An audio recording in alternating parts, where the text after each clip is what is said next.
Nahugasan na po ito. Pinatulo ko na. Ito po, huwag niyo pong itatapon. Pwede po sa soup. 5 perasong bawang, 1 perasong luya na kasing laki po ng hinlalaki ko.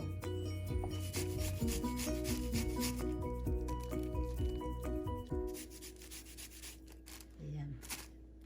1/2 teaspoon paminta. 1 teaspoon chicken powder or seasoning.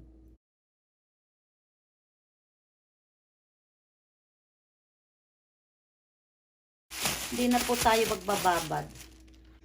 Tapioca flour o kaya cornstarch, pwede po. 6 tablespoon tapioca.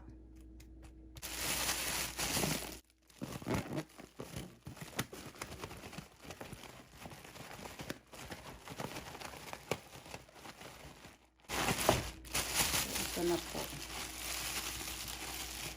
Pwede niyo pong kunin. Mas tipid po sa harina pagka ganito. Ito po ang gagamitin kong sauce. Gagamit po tayo nito. Chili bean paste po ng Korea. Pwede po kayong gumamit ng chili paste, pero mas masarap po pagka ito. Mabibili lang po ninyo ito ng 100 pesos sa supermarket sa atin sa Pilipinas. Gawin ko po muna yung sauce. 5 tablespoon na suka. 4 tablespoon soy sauce, 6 tablespoon sugar, 1½ tablespoon po ito. 1½ tablespoon. Yan. Hindi ko pa po binubuksan ng kalan. Habang nakasalang po yan, magpiprito na po tayo ng chicken. Bumubula na po yung chopstick, mainit na po yan.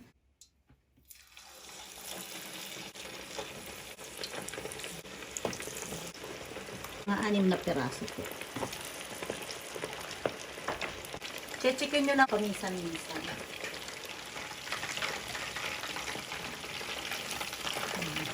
Anguin ko na po.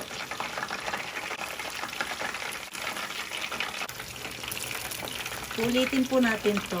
Double fry po ito. Hayaan lang po natin siyang lumakot pa ng konti. Ayan. Balik ko po.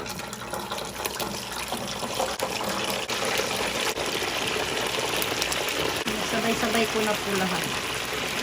Kasi naman, huwag lang po aapaw ang mantika ninyo. Kasya naman po siya. Ayan. Isang lang po natin i-fold. Mga 2 minutes na lang po.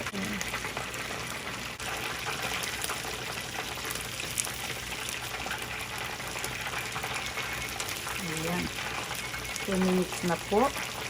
Huwag nyo po munang i-off ang kalan. Hayaan nyo lang po siyang nakabukas na ganyan.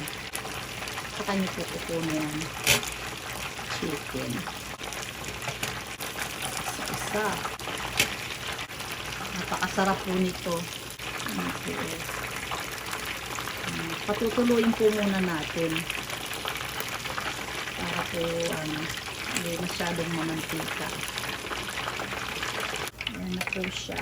Off ko na po yung kalan.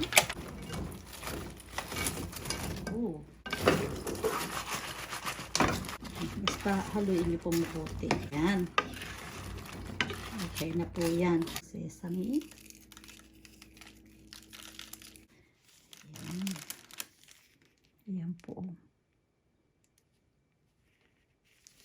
Ayan. Itadakimasu.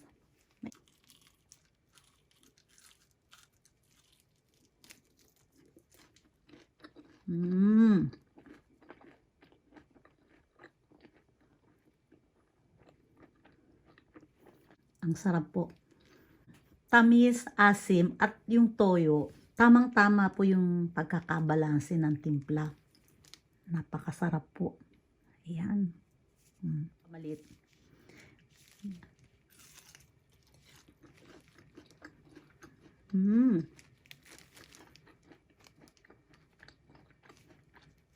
Ang sarap talaga.